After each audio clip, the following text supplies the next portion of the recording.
Hi, this is Lucia with The Art of Love. Today I would like to answer the million-dollar question, what is your ex thinking during no contact? Wouldn't you like to know? Of course you would. That's why you're listening to this. Okay, all right, I guess I'll tell you. So obviously I have to speak in generalities here. I can't speak to every single situation. If you want to know about your particular situation, then I would suggest booking a coaching session with me. So the first thing I want to say is that it's really going to depend on their interest level. Because if someone has absolutely decided that it's done, it's over with, and their interest level is super low, then it's going to be different than someone whose interest level is closer to 50%.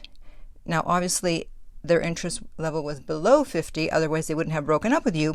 But it's not like people break up with you as soon as it gets to 49.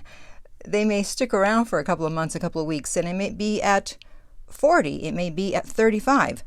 So it's really going to depend on their interest level and when they broke up with you. Obviously, it'll be a lot easier to get back with them if their interest level was closer to 50 rather than if it was 10. So the first thing that they're probably going to be thinking is that I'm free. It's over. Yay. No more drama. They feel like they had to do it. They had no choice. They're justifying it to themselves. And so at first, they're relieved and happy. People always ask, well, are they thinking of me? Are they going to forget about me? And that just makes me laugh. You know, they just broke up with you. It's not like they just had a lobotomy and now you don't exist. John who? No, I don't know that person. Of course not. Come on. Especially if you had a long relationship. Obviously, if it was 2 weeks or a month, well, that might be a little more difficult. But if you had a relationship, a natural relationship, then you were a part of their life. And everything will remind them of you. So if you had breakfast together every morning, they're going to be having breakfast alone and they're going to notice your absence. If there was a particular TV show you guys used to watch together or things that you did together, little rituals, they're obviously going to feel your absence, and many things are going to remind them of you. Presents that you bought them, photos on social media. The last time that someone broke up with me, I had actually sent him photos because we had gone out a few days before that. And I sent him the photos. So then he broke up with me 2 days later, and there were some fresh photos of us together.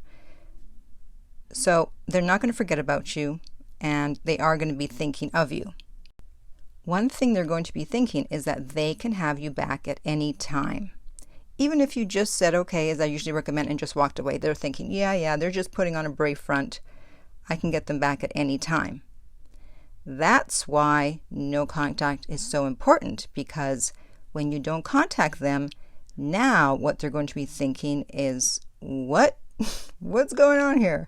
They're going to wonder why they haven't heard from you. And that wondering, that question mark turned upside down, becomes a hook. And it raises their interest level. And it makes them want to know what you are up to. Now, speaking of social media, I've heard that a graduate student did an informal study going around her campus asking people if they had been checking out their ex's social media, and 89% said yes. I don't know what those other 11% were up to. Either they lied or they just didn't care. So your ex is going to be checking out your social media. Just because they're not contacting you, it doesn't mean they're not wondering what you are up to, especially if you're not contacting them. And then that is when the tables start to turn, because they haven't heard from you. They have reminders of you in their life. So they're curious, but curiosity isn't enough at this point to want you back. However, it's definitely a good first step. They're going to start to wonder if you're gone for good, if maybe they made a mistake. They're going to start to second guess themselves. And this is when they reach out to test to see if you're going to respond, just to make sure you will respond. That's why I say do not respond when your ex first reaches out.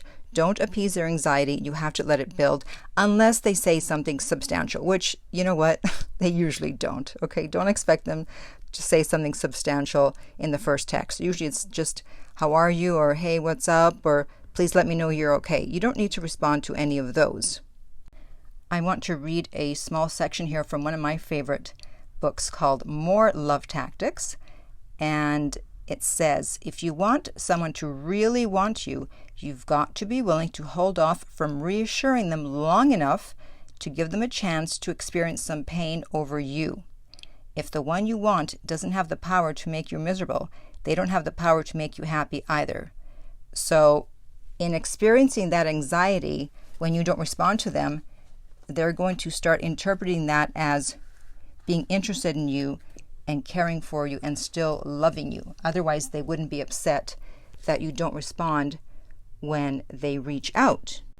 So at this point, they may start to freak out a little bit. And I have another quote from Love Tactics, the first book. And my friend Tom McKnight, he wrote, while people disrespect that which they have in the palm of their hand and are attracted to that which they can't get, they become absolutely frantic with desire over that which they already possess but are in danger of losing. Now, they don't possess you anymore, but they still feel like they do in the sense that they ended it, and so they feel they can get you back anytime. However, by building up their anxiety, by not responding right away when they contact you, now they're not so sure that they can get you back. And that's when their interest level starts going up. This is why you want to hold off on reassuring them. Some other things that your ex is going to be thinking is, how can I get them back and still keep my dignity, ego, and pride intact? They may want you back, but since they were the ones that broke up with you, they would prefer if you would contact them, because obviously everyone has an ego. And so they're trying to figure out how to manipulate things to get you to contact them. That's why, they'll start liking your photos on social media, sending little hints here and there, because they don't want to have to be the one to reach out. Of course, they're going to be thinking that they miss you at times. At other times, they're going to be fine. They're not going to miss you. They're going to be like a yo-yo, especially in the beginning, up and down, up and down.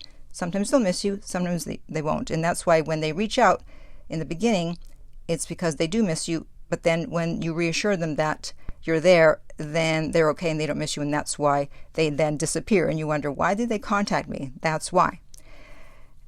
They may also be thinking, hey, they have to be the one to contact me. So even though they broke up with you, they're thinking that you have to contact them. And if you cheated on your ex or you took them for granted, then yes, after a period of no contact, you do need to contact them. It's not right, it's not fair to cheat on someone, take them for granted, and then when they break up with you, expect them to come looking for you again. And they may also be thinking, well, I'm not going to contact them. They have to contact me. Otherwise, I'm going to be the loser in this breakup. They're going to feel like a loser. So they're thinking, no, they have to contact me, meaning you have to contact them if you were the one broken up with.